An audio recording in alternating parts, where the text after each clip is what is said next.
listening to the Capital PTBO Sports Show, an MNC podcast production, available wherever you do your downloading. On the show today, what moves should the Leafs do ahead of the deadline? Who are you leaning towards in the Super Bowl? And, of course, we'll have our weekly local shout-outs.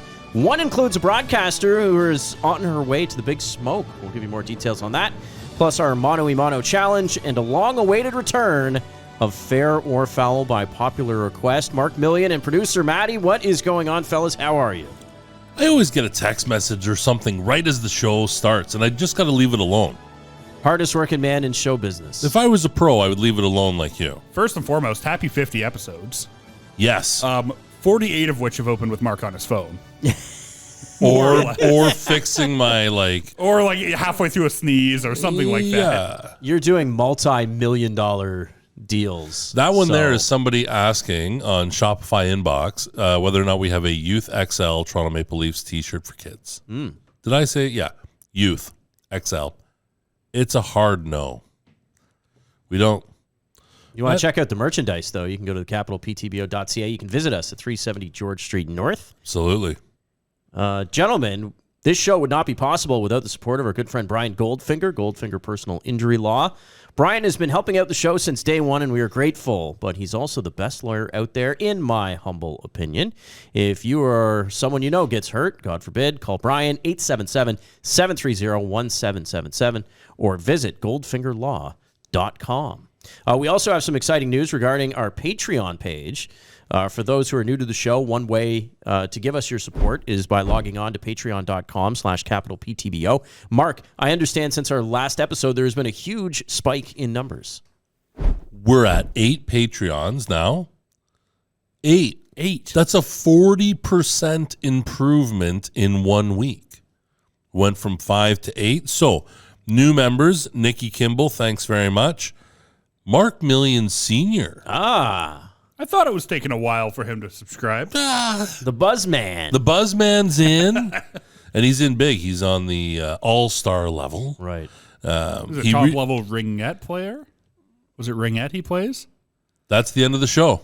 Good night, everyone. Ringette. My dad will know. What does he play? But he went to nationals or something a few months ago? Those horseshoes. Plays horseshoes. The same thing. Ringette. That's the end of the program. That's enough horseshoe talk. I was unaware of the men's ringette circuit. I'm not sure that it's a big one, but yeah, he is a national level horseshoe player here in Peterborough. And he's gonna. Did you have anything else you wanted to add there, big fella? Okay, good. And Roger Self. Oh, Roger Self, noted golf historian here in Peterborough, member of the infamous Kawartha Golf.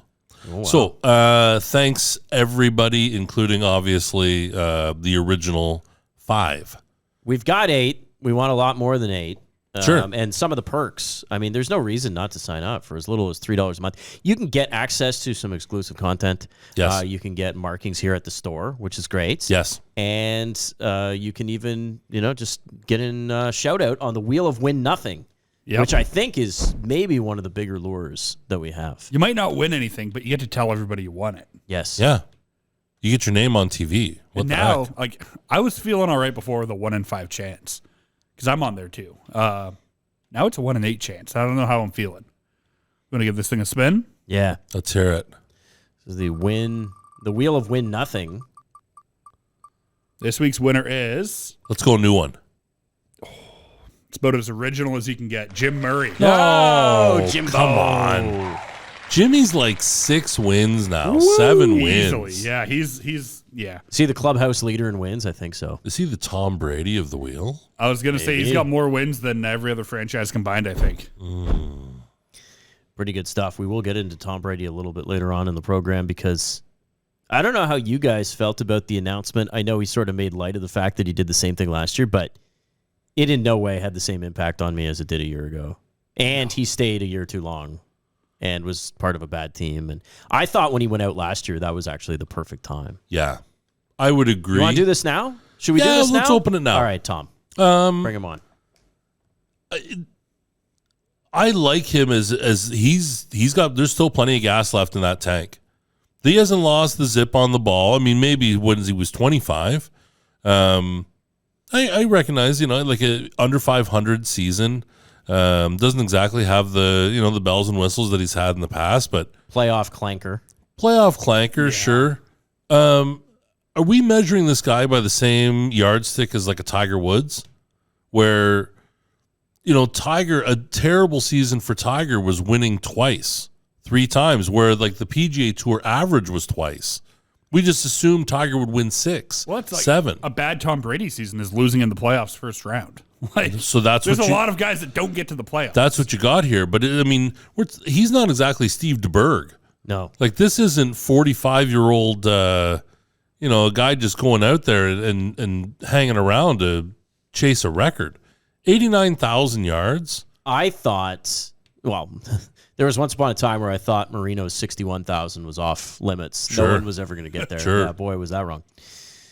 I just think, look, his play, I'm going to say diminished ever so slightly, but was still somebody who, and we'll talk about this in a second, if you inserted him into San Francisco, if you inserted him into some other locations in the NFL, I'm sure he would still be very, very... I know he wanted to maybe play for Sean Payton, but when he signs with Denver, that doesn't make sense anymore. So there goes one of his options. But that being said, I just thought last year was the perfect time for him to go out. No, he didn't win the Super Bowl. He played a huge game. Remember against the Rams, they came back 27-3. It was everything that was great about Tom Brady, other than the fact that they came up just short in that particular game. But I thought for sure that was, okay, let's sign off and let's get out. Sure. And he made the playoffs this year. Worst division going, 8-9, playoffs expanded, clanker they were never a real contender at any point in the season. Tommy was starting to bounce it. But that being said, I think you are correct. It's like when we look at Wizards Michael Jordan, and we're like, he averaged 22 points a game. Yeah. It's not terrible. He's not averaging 11. Just for Michael Jordan, it's not good. Exactly. Sure. So just for Tom Brady, this was not good. Okay, so how about going the other way then? So 49ers quarterback, the carousel, all four bubble wrapped for the offseason. Yep. Does Tom catch any more heat if he comes to an already prepackaged NFC conference contending 49ers team? To me, that made a lot of sense just because of the pieces that they have around him with San Francisco. And he's from that area, right? That's right. He grew up a 49ers his folks fan. live down that way, yeah. And he didn't really play. I know there was a big deal this year because he actually played a game in San Francisco, and I think that was one of the first times for his career. So I was just a little bit, you know what? I think once the Sean Payton card went down the hill, I think that ended up kind of being the last straw for Brady, and he said, okay, I'm walking away. So strange. Like today, Ross Tucker on Rome had a beauty interview with Rome. They talked about Brady, obviously, and Tucker had played with him. And Ross Tucker said, there's very few guys in football that love it more than I do. And he said, like, I don't say that lightly, but he said Tom is on another level. So, I mean, here's a guy that had the deterioration of his marriage over coming back and playing for the Buccaneers and continuing. I mean, all he did was put together the most completions in the history of the NFL. Yeah. But this is a guy that's still leaving with 70% Tom is better than a dozen quarterbacks in this league. So I think maybe at this point now, maybe he does recognize, like, whether it is that he recognizes that he wants to be with the kids and be a family man and go to Fox for the $37.5 million over 10, that might dry up. Are you annoyed if you're Greg Olsen? You get one chance to shine in the Super Bowl. Brady's got to make an appearance, does he not? Fox has the rights. I would think that would be sacrilege. You might as well shoot Greg Olsen right in the heart on Super Bowl Sunday. Here's a guy that's got Greg Olsen has a chance to be the best. Like Romo, in my opinion, in terms of players gone to the booth, because it's different being an analyst. You could be Phil Simms, you could be Boomer. It's okay. Yeah. But going into the booth, Greg Olsen he's got it. And to bring Tom, maybe Tom comes in for a halftime bit. I think he appears on the pregame show or something. Yeah, sure. No, you wouldn't shoehorn him into the color spot. No, of that course would make not. No sense. No, you wouldn't go three-man in the booth with Tom, would you? No. I just love that. Gosh. I mentioned this is episode 50. Yeah. It's week 51 for episodes just because of some weird scheduling stuff. Yeah. Our first episode opened with us talking about Tom Brady retiring. Yeah. And here we are Made a it year full circle. later 50 years. doing 50, the same thing. 50 episodes. I've got the announcement. Do you want it? Yeah, please. Yeah. Good morning, guys. I'll get to the point right away. I'm retiring for good. I know the process was a pretty big deal last time, so when I woke up this morning, I figured I'd just press record and let you guys know first. So I won't be long-winded. Like, you only get one super emotional retirement essay, and I used mine up last year. So really thank you guys so much, to every single one of you, for supporting me, my family, my friends, my teammates, my competitors. I could go on forever. There's too many. Thank you guys for allowing me to live my absolute dream. I wouldn't change a thing. Love you all. Tom getting emotional. Yeah. As you got this on it. In terms of emotional retirements, I wish Brett Favre had got that memo once upon a time. Oh, my Feels like he gosh. did that 3 times. Yeah. I'm not convinced Tom's done. Like, I can't be. Oh. If he's not, that I've looked would like be- a fool once. If he's not, oh my God, I don't know. It gets Mickey Mouse after He's that. come back, play for the Rams. Apologize for Spygate. Yeah. There you go. They had Baker Mayfield playing for him at the end of the year. Apologize for Spygate and Deflategate. then everyone. Deflategate. Yeah. I still think Spygate was a big deal, but we don't need to get into that right now. No. I said Rams. And I As you triggered him. would. I just Yeah. was ready to fire it. Is he the greatest 40-plus athlete that we've seen? Guy won 4 Super Bowls after 37. Pretty good. Jeepers. Yeah. There's a very limited list of guys who've won 4, period. Yeah. You know, Haley at 5. But, I mean, you could argue that Haley in Dallas was, Wasn't quite the 33-year-old same middle player. linebacker. You're not quite the same guy. Four rises to the top of the mountain after 37. Now, I think we're on the precipice of seeing more of these guys, the LeBrons, the guys that are able to, Take care of themselves. invest Travel's in themselves. easier. And the quarterback position, this can go both ways. You're in an era now where the quarterback has been protected at all costs. Yeah. You know, so the wear and tear that Dan would have taken, or Joe Montana or any of these guys, is far, far, far less than, or far more than what the guys are experiencing today. I'm thinking, like, you mean any sport? Yeah. 40. Any sport, 40-plus. Did Bonds win an MVP at 40? He would be in that conversation, although we acknowledged chemicals played a role in why he would be. I don't. Mark doesn't. No, Mark doesn't. Pete Rose was an all-star after 40? Yeah, so there's a guy there. Pete Rose hung around, right? Phillies cut him. He goes to the Expos. He's chasing Cobb. I wouldn't say. I think if He you wasn't look at elite his anymore. I think if you look in his 1980s numbers, he's not. You guys will think this is a little insider trading because I'm a Red Wing fan, but I think Lidstrom wins the Norris at 41. 41. Yeah, That's Yeah. pretty good. I think Zdeno Chara probably could still make a strong case as being a plus 40 athlete. Gordy? But Gordy was no longer the Well, top right winger, right? Not at the NHL level, but I mean the WHA level. He scored 77 goals one year. Yeah. Like jeepers. And I realize, the New England Whalers Little probably, different. they didn't face Ken Dryden every night. But still, I mean, to be able to perform at that level, Gord comes back at 51, whether it's... What would you say give you one thing to take away from Tom Brady's career? I say Tom Brady, where immediately does your mind go? 7 rings. It's tough not to. I think about the poor Buffalo Bills getting beat by him every year. 33-3. Yeah, All 33 and 3. And I'm not even a Bills fan, and that's where my brain Right. goes. Look at the graveyard of Bills quarterbacks that he put in the ground. Yeah. Like before Allen, every single one of those guys are in the ground. Bledsoe, Bledsoe. J.P. Lossman. Yeah, Alex Van Pelt. Like the list is ugly and long. Tyrod Taylor. Oh. Trent Edwards, check down Trent. Check down Trent. Absolutely. It's a litany of he's prevented a lot of guys. He prevented the Pittsburgh Steelers from winning more. Yes, he did. Peyton Manning. Peyton Manning. Yeah. He blocked Peyton Manning. Yeah. Helped Eli, though. The argument that himself. was made on First Take, which is an ESPN program, Stephen A. Smith, he had Mike and the Mad Dog. Remember them? WFAN. Yes. The originators of sports radio. Mm-hmm. And the argument that Mike Francesa made, which was actually kind of interesting, he said, Tom Brady, he believes, is the greatest quarterback of all time. But he said it's interesting when you actually look at the career under a microscope because, in his opinion, the greatest regular season quarterback of all time is Peyton Manning. Sure. Tough to argue. 6 MVPs. He has the single season records for touchdowns and yards.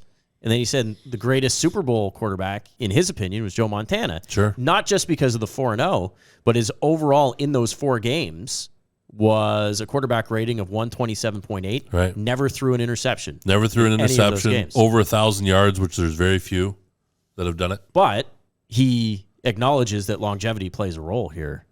And the fact that Tom was able to play at that level for that long anoints him to being the greatest. I think in the NFL where it makes a big difference, and I mean other sports there's a difference too, but the era specifically for a guy like Tom, Dan Marino played with the sort of precautions that they play for again today. 7,000 yards. Marino would throw for 7,000 yards. He would be an animal. So I think that's got to be taken into account with San Francisco and Joe, because I know there's going to be a lot of guys out there that are going to feel the same way of a particular era. That Montana was the best, but can't take anything away. 7-3 in a Super Bowl to even get to 10. He's got more than every franchise on earth. It's unbelievable. Wonder if my dad's watching, he'd come in and say, yeah, but Johnny Unitas. Oh, sure. It was like being in the huddle with God. Sure. That's what Raymond Barry used to say. I think if you're of a particular generation, Unitas is on your Rushmore for sure. He's got a haircut you can really set your watch to, too. My only gripe with Tom Brady, like the guy's clearly had some plastic surgery done. Like I watched that video and it looks like a deep fake video. Like it does not look real. He was he is like a handsome man. And when did that happen? Maybe within the last 2 years. It's like his cheeks are all all pressed in. He lost 15 pounds over the affair or whatever. And then I saw like everyone's posting the video of like his headshot by the year. His head was like a perfect circle. Yeah. And I know the perfect circle doesn't exist. No, it was Tom Brady in 2003. Too much avocado ice cream. Yeah. It's a great call. So a bit later on, we're going to do our Mono y Mono challenge. And not surprisingly, it has to do with Tom Brady facts. So we're going to get back into the Tom Brady discussion. Where's your gut pointing at the Super Bowl? So, yes, there is a Super Bowl that is going to happen, not this weekend, the weekend after. Yeah. We've got the Kansas City Chiefs going for their second of this dynasty run. Mm-hmm. And the Philadelphia Eagles, who won it in 2017. I mean, this is a totally different version of the Eagles, so I don't think you can consider this sort of a continuation of that. But they're back once again. Yeah. 2017 feels like a lifetime ago. No kidding. I mean, I guess it's 6 years. Yeah. But yeah, like that, I don't know. That feels like it was a decade ago when the Eagles beat Tom Brady. The way things are going for me on the betting ledger, my immediate thought was the Philadelphia Eagles, but considering I'm losing at an unimaginable rate, for you at home, you may want to go with Kansas City. But the Eagles, I give the nod to. I think that the quarterback position can't be equal, but Hurts can compete. The running game is super strong. The defense is super strong in Philadelphia, and I think that might be an element where you can contain Mahomes. You can maybe contain Kelsey, but you can control the running aspect of the game, and I think that might be something that's a little bit more valuable. Certainly down the stretch as the clock winds down. The uniform matchup. Chiefs will be in white, Eagles in green. Why does that matter? 18 of the last 21 Super Bowl winners have worn white. White, yes. What? Good news for Philadelphia. 2 of those 3 that have worn dark when winning were the Packers and Eagles. So they're in green. I'm going to say New England one of those years wore darks. The Philly special. Yeah. They were in green for that. Yeah. Yes, they were. What's your take? What do you think? I think I'm going to talk myself both ways, but I honestly believe Philadelphia has been the best team from front to back. Mahomes, I know what he did was very impressive against the Bengals, but let's not pretend that there weren't some interesting calls that were made throughout the course of that game. Sure. Not the last one, which I think was fairly obvious. Yeah. But there were a couple. They could have got a roughing the passer on Burrow. Yes, they could have. Absolutely. You know, the intentional grounding, I think, was a little sketchy because I thought Mixon was close enough. I mean, on that last scramble by Mahomes before the roughing the passer, I mean, there's literally 3 linemen who are just like being held onto like I've never seen. Yeah. I kept thinking eventually there's got to be a hold on Kansas City. There just wasn't. So I can see as a Bengals fan. But that being said, I mean, Mahomes is great. You mentioned even without Tyreek Hill, he's still one of the big play quarterbacks. Yep. He finds abilities to get a lot of good things. So I really like Kansas City. But I think Philadelphia with Jalen Hurts in, I mean, they've only lost 1 game. Yeah, one with game. Jalen Hurts. Yeah. I mean, that's kind of where my mind is thinking. And can I just say that these are 2 teams before... Let me clarify this. Before Kansas City went on this little mini run that they're on, right? 5 straight AFC title games, this 3rd Super Bowl. They were just kind of like there for me as a franchise because they didn't have a heck of a lot of success. Sure. They had some great players, Larry Johnson, Priest Holmes, Trent Green, whatever. Yeah. But they never really had any sustained playoff success. So they were just kind of there. Now I've grown a passionate not like for them. Yes. Yeah. And I'm not sure if we've got the Travis Kelce clip. Well, which he's trying to win me back. So I got Kelce here. 1 sec. Yeah. Calling out the mayor of Cincinnati after that. Did you see this? This felt a little forced to me. Yeah. I loved it. To be honest with you. Beautiful trophy. Huh? Hey, I got some wise words for that Cincinnati mayor. Know your role and shut your mouth, you jabroni. You gotta fight for your right to party. Okay, I usually like stuff like that. To me, he's trying to be Rob Gronkowski. Yeah. Like, to the max. First time in Super Bowl history, siblings are facing off on the field. Yes. That shocked me. Correct. The Kelces. So I've grown a passionate dislike for Kansas City. I just don't like any sports team resonating in Philadelphia. Something about that. It's like Boston, like these fan bases. Yeah. So I'm kind of between... Kind of like usually I can side with one team based on a storyline. In this case, as a neutral observer, I'm like, man, I really don't like either of these teams. So maybe that's the best thing from a betting perspective because now I don't have any biases. I can just look at it. But right now, if you were to ask me if I'm putting down money, it'd be on Philadelphia. Yeah. If Kansas City going the other way, if Kansas City wins, you're starting to mix, some gravel in that cement now for a guy like Mahomes, certainly. You know, he's got 5 conference championships now, like 5 conference championship game appearances. Second bowl. Favorite to win the MVP. Favorite to win the MVP. You know, he's a guy. And obviously they want to be very quick to ascend the throne of, is Mahomes the next Brady? Yeah. Like, let's just be easy here. Mahomes has a much different road, even just with Burrow, let alone Josh Allen.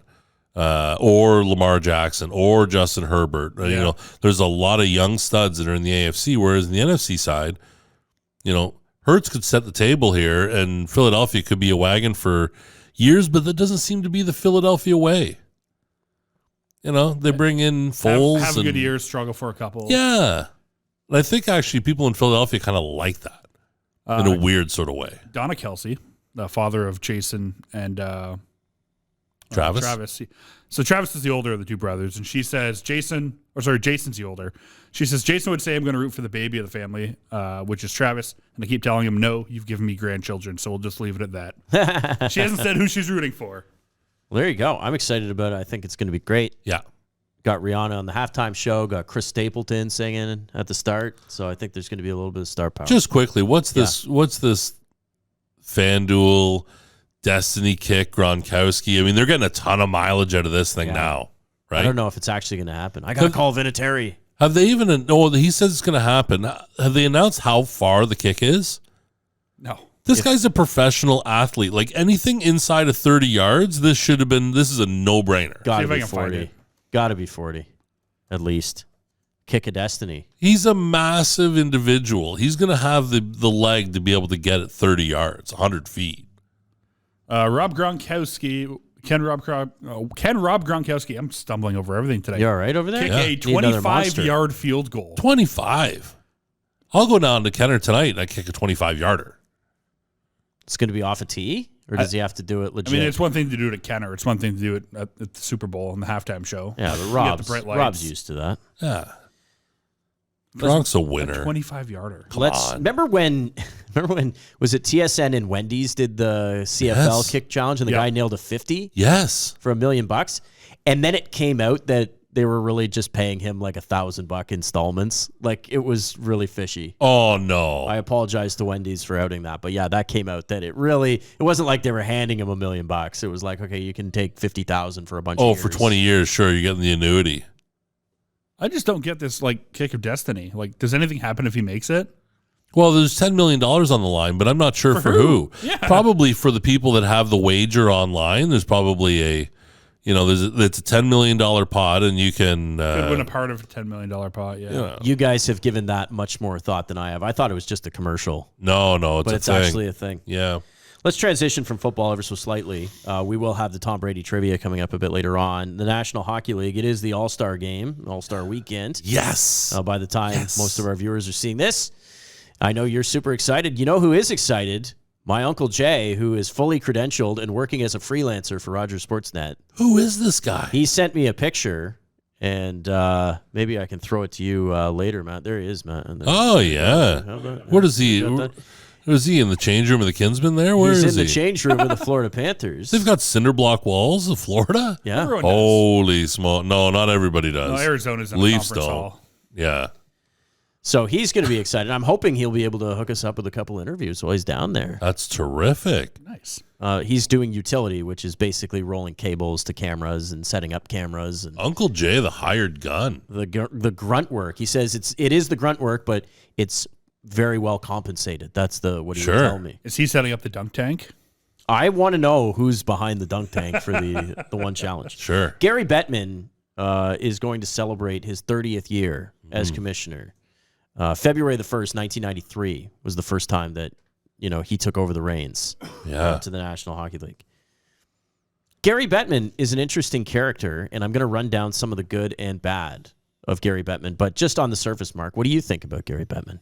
Easy guy not to like, but he's done some things. On the fan side, certainly. I think on the business side, he's driven this thing long forward. And for the betterment of the owners, I would say more so than for the individual players. They love him. Yeah, absolutely. So good. This is an article done by ESPN.com. Good. Making the NHL grow up. When Bettman was named the NHL's commissioner, he took over a league that was stunningly short on league offices. He expanded the staff, including key hires like Brian Burke as vice president of hockey operations. They consolidated a bunch of offices in Manhattan. He just gave it a little bit more of a pro kind of feel to it. It seemed a little bit scattered before that, and he brought most of his blueprint over from the NBA. Right? That's right. Where he was a marquee guy with David Stern. Correct. Bad, you hit on it. Public persona. Yeah. Just not a likable guy. No. Kind of a sniveling, I don't know how to describe it, but it just bothers you. He's also like 5'5". Yeah. Well, there's nothing wrong with that. Oh, he's a big fella. I didn't mean like that, but come on. That's interesting. Good revenue growth. 1993-94 NHL revenues were $732 million.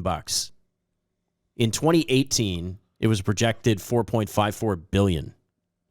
So, yes, over time, costs and stuff. 7 times. Pretty impressive. Oh. Bad. Canceled season. Yeah, and this is early on his watch, too. Well, we'll focus on 04-05. But sure. Yeah, you're right. 94-95.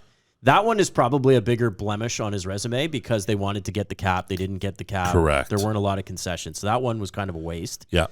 But the canceled season, they do win. The players concede. Yeah. But it was just the first time since 1919 that the Stanley Cup didn't get awarded. Right. So that looks bad no matter what. Absolutely. Good. Protecting the integrity of the game. While some might scoff at this, hey, we missed the division names too, Bettman has steadfastly protected some facets of the NHL despite heavy external pressure to change them. The playoffs have stayed with 16 teams, And despite marathon overtime sessions, Bettman has rejected the idea of a postseason shootout. I would agree with that. I would agree with that too. I didn't know that was even something that got Some brought people up. said that. You know what I don't like though? A caveat to that is the playoff format they've got now is idiotic, and I don't mean it just from a Leafs standpoint. There's no rivalry left. It's not fun to watch the same Toronto versus Boston, Toronto versus Tampa. Well, that's building the rivalry, isn't it? No, Like, there's that's the whole argument. there's no rivalry there. Well, not for Leaf fans. You get beat every year. Easy. Come on, am I wrong? Jeepers, between Ringette and Leafs, I can see a producer opening. Holy You smokes. guys are ready to throw them. But you're right. Fox Sports wanted the NHL to move from 3 periods to 2 halves. Bettman said no. What? Yeah. What was this? And there are, of course, calls to end fighting. But Gary Bettman has always said fighting is part of the game. Yeah, And right. while they've put in rules to discourage, it's never fully left. Yeah. Good franchise valuations. I mean, the Maple Leafs, the Rangers, the Canadians. I mean, these are billion-dollar teams. On his watch, very early on, the Montreal Canadiens sold for less than $125 million to George Gillette. Like, that's where this is the if not the crown jewel, it's on the list. It's like 1 and 1A of valuable franchises. And you had one for $118 million. I got a couple more here. Matt won't even know what this means. The skate in the crease review. That's the Sabres and Stars. I know, but you're a little bit young to have lived through those games where they would score a goal, and literally if the guy's lace was in the paint, it has nothing to do with the goal. Oh, it was really? like, Right. Bob Gainey. more than a dozen years before the coach's challenge was criticized for its glitches, the NHL had another video review headache on its hands. In 1997, the league began reviewing goals in which a player's skate was in the crease before the puck entered the net. After confusion reigned when the Dallas Stars won the 99 Stanley Cup, the NHL overturned that rule, Yeah. which actually apparently they did during that season. They just didn't publicize it. Correct. Good timing. Yeah, very. Good. Finding and guiding loyal owners. Fair. That's fair. He's stuck with some guys. Oh, my gosh. Like, and stuck with franchises. Phoenix, like, so painful in so many ways. You know, and you had, like, Boots Del Baggio and these guys, like... So, yeah, I mean, credit to that. He's trying to grow the game in the desert, and I can appreciate that. But I have that on the list. Bad, the Coyotes debacle. It's just never worked. It never will work. Good, supporting the NHL's Southern strategy, though. Mm-hmm. That is something that under Gary Bettman's watch has really kind of ramped up. Sure. Good, bailing out Canadian franchises to an extent. To an extent. You can say Winnipeg, Quebec City, not good. Yeah. But the NHL created revenue sharing to stabilize the American dollar versus the Canadian dollar and help out the the Canadian teams. Sure. The glowing puck. Oh, my gosh. Bad. Fox tracks. Man, that's tough. Awful. I'm going to say this is a split on good and bad, is just his international record and footprint. Where when it was high, it was great. World Cup of Hockey, NHL players in the Olympics. Yeah. And now that it's not, it's a low point. And I think it's a failure to market the sport. Absolutely. In relation to what some of the other leagues are doing, like the NBA's obviously, they've always been at the forefront of it. NFL Europe was a thing back in the 90s. And Frankfurt Galaxy? Yeah, Frankfurt Galaxy, sure. Now they're starting to bring that, the regular season over there. It's just a matter of time. I think the NHL is way behind. Well, the NHL had a On that couple metric. games in Europe to start the year. They did. And I heard like there's rumors the Habs might play in Paris or something. Like, Oui. that'd be cool. But yeah, like not at the Olympics. I guess he brought them back to the Olympics too, but now they're gone again. It's tough. Yeah. It's difficult because that's the one time where hockey is undisputedly the Best on most best. watched thing. Yeah. Well, best on best for sure. Yeah. But the most interesting thing of the Winter Olympics was the hockey tournament. Yeah. You know? Absolutely. Similar to, basketball did that in 92. I think it's still, 1A maybe. I'll always say like a marquee 100-meter dash is going to be probably in the running. Yeah. That being said, the hockey version of the Olympics, like, it had no parallel. There was nothing more exciting than it. That's right. So, and you were that's a starved miss. for it. Like at the basketball level, when they went to 92 Olympics. Now, I'm going to Barcelona have good was- and bad on this one. Have you ever seen the Canadian movie Bone Cop, Bad Cop?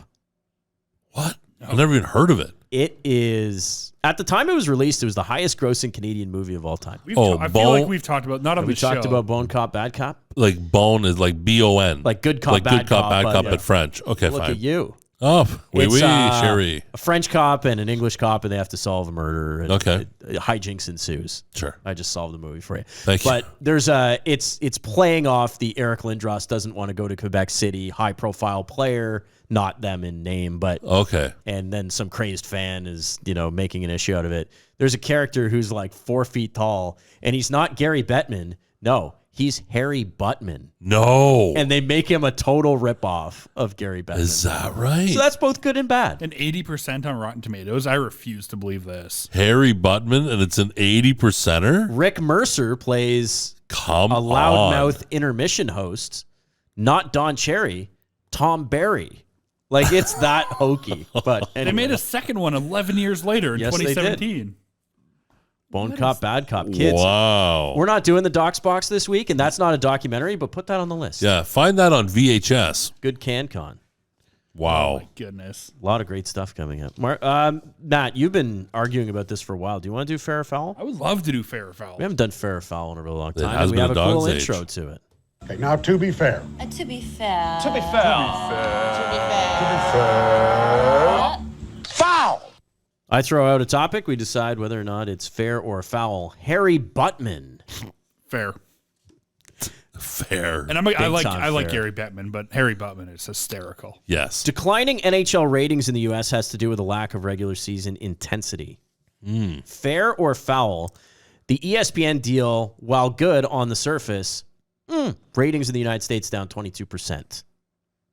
Strange. A lot of the star power is on the American side, except for Connor, obviously. I don't think ESPN does as good a job with social media channels. I don't think 100%. I was going to say the marketing of the stars. Not good. No, they do. They do have the preference. It seems for Sid.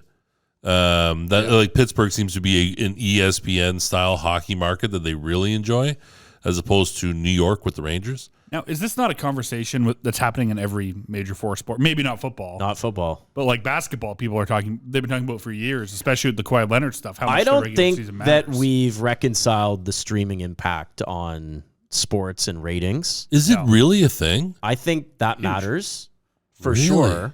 Most of the hockey games I watch are streams. Like I don't even own a cable box. I guess maybe in the regular season, but I mean the quality of the streams. I've seen one of these stream products. I watched Super Bowl on like ESPN Deportes one I year. wouldn't do that. No.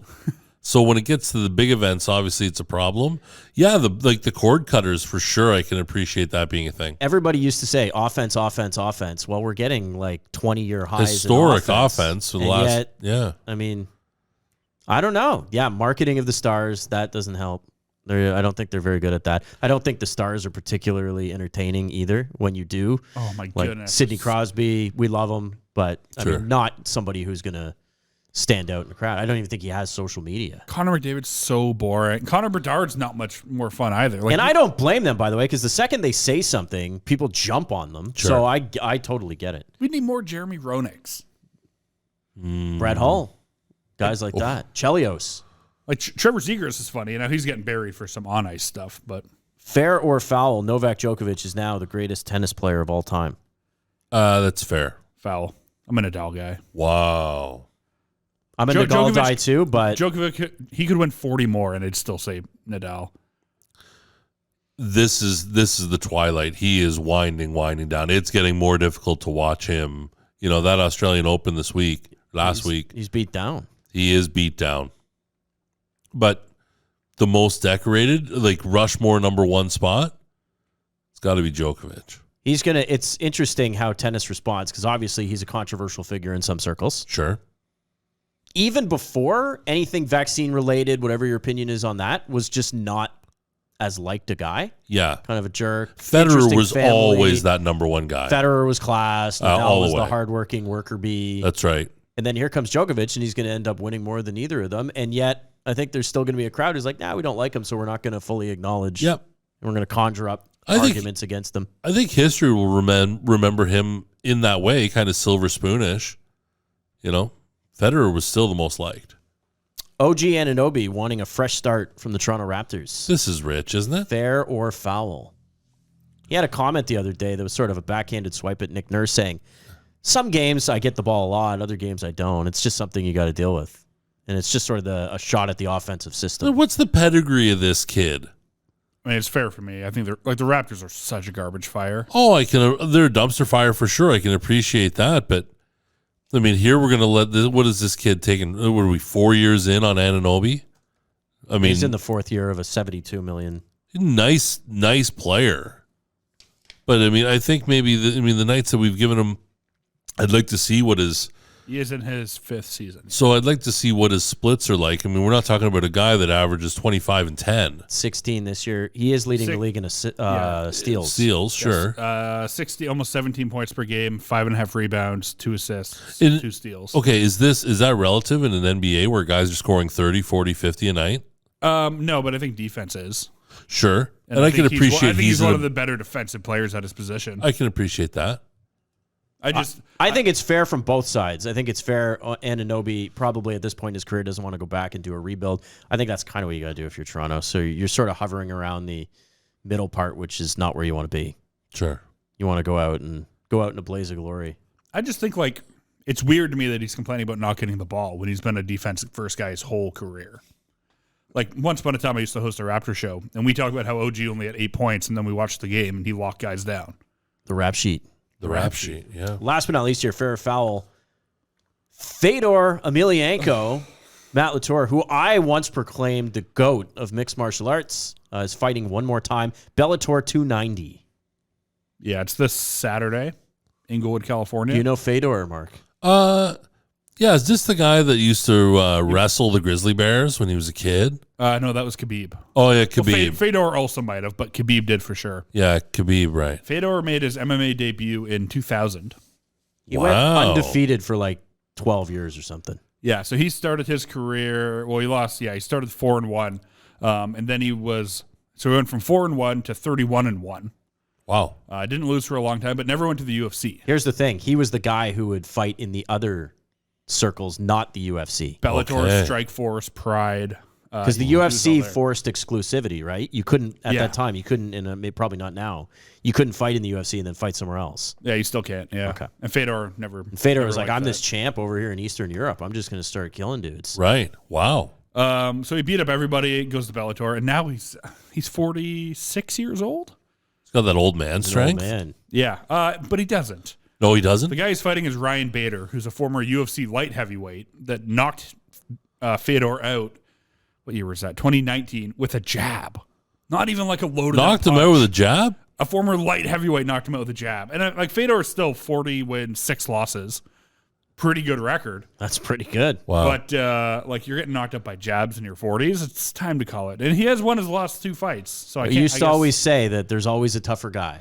Oh, always. But I thought Fedor for a while was the end of the line. Oh, see, where I, as an innocent bystander, I think that Khabib is that there's nobody on earth that could beat this guy now. Khabib? Well, Yeah. he's been retired for a couple of years. Well, that's what I mean. But he had to leave because he aged out in the same way like St. Pierre. He didn't age out. His dad died. Didn't want to fight without him there. No, but that's what yeah. the only way that someone's going to beat him is he's going to do this. He's going to age out. He's going to be 40, hop back in the ring, get caught with one. Like you look at Fedor's last couple fights. Frank Mir, old when he fought him. Frank Mir, jeepers. Chael Sonnen, who was probably 50 pounds heavier then. Wow. Rampage Jackson in 2019. That's the name. The A-Team. Yeah. Yeah, come on.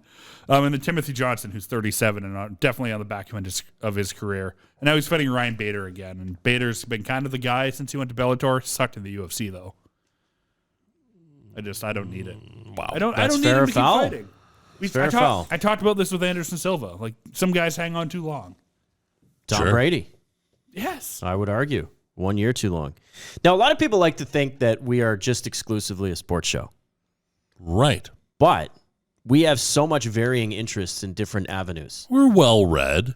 My grandma, who watches this show every week, Yes. and sometimes we'll watch the reruns, but keep the sound down because she thinks it adds to the ratings. Yes. Because I love her for it. It's so awesome. Terrific. She says, can't you work in...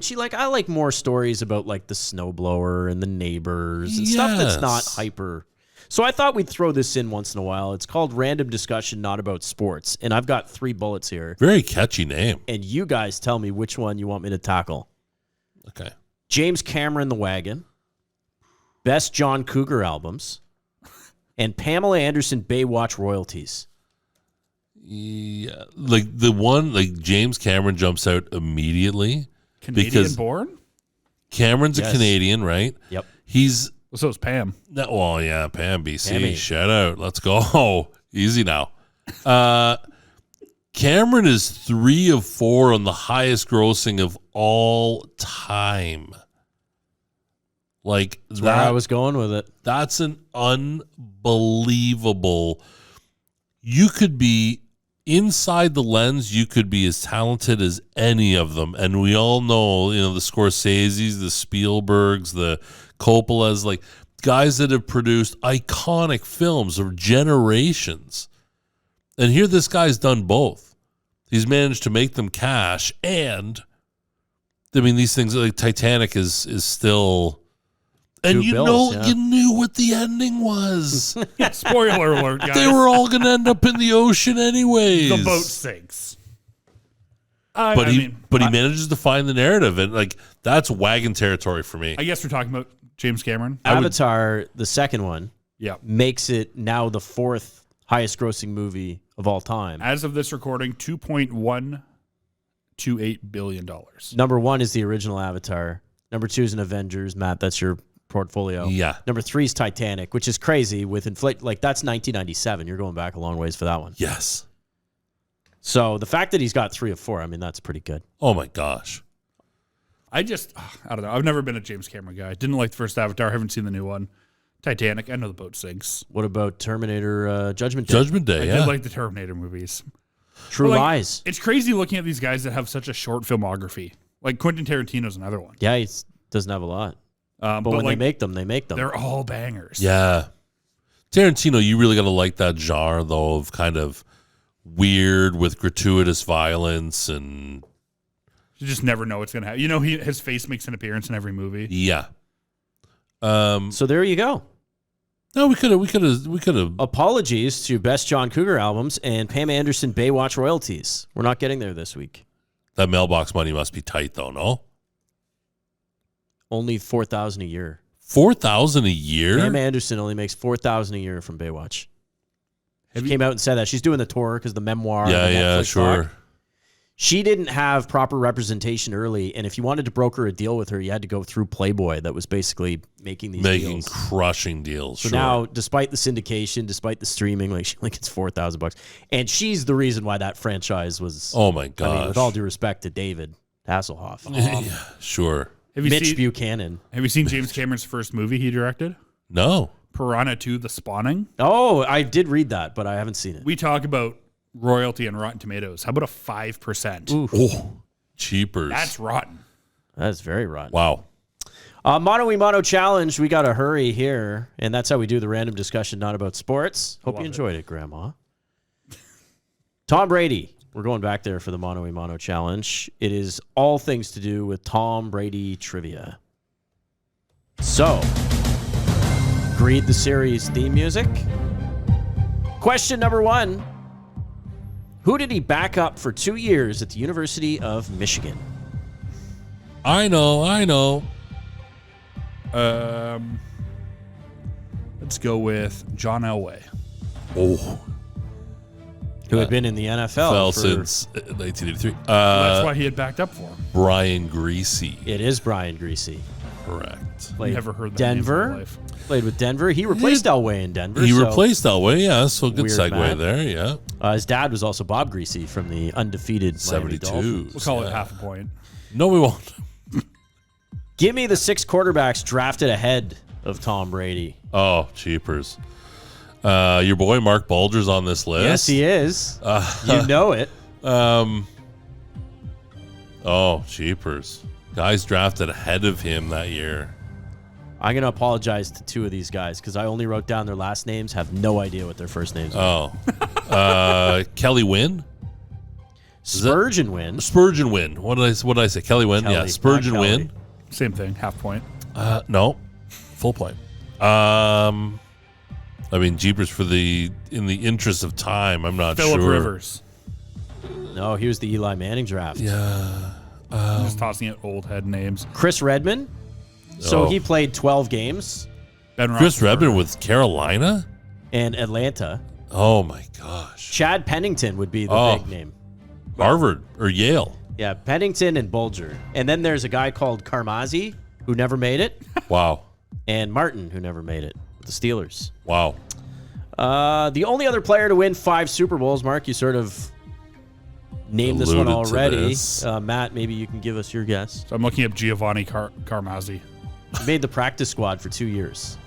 I did read that portion. If it's Stampeders and the Lions also. Oh, good can con. There we go. The only other player to win 5 Super Bowls. Is it a Patriot? No.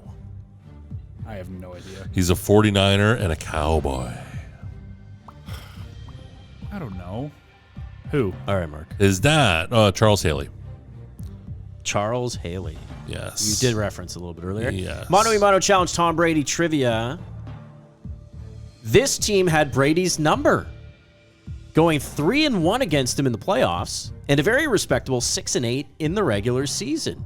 Overall, 9-9, but 3-1 in the playoffs. What team did Tom not fare well against in the playoffs?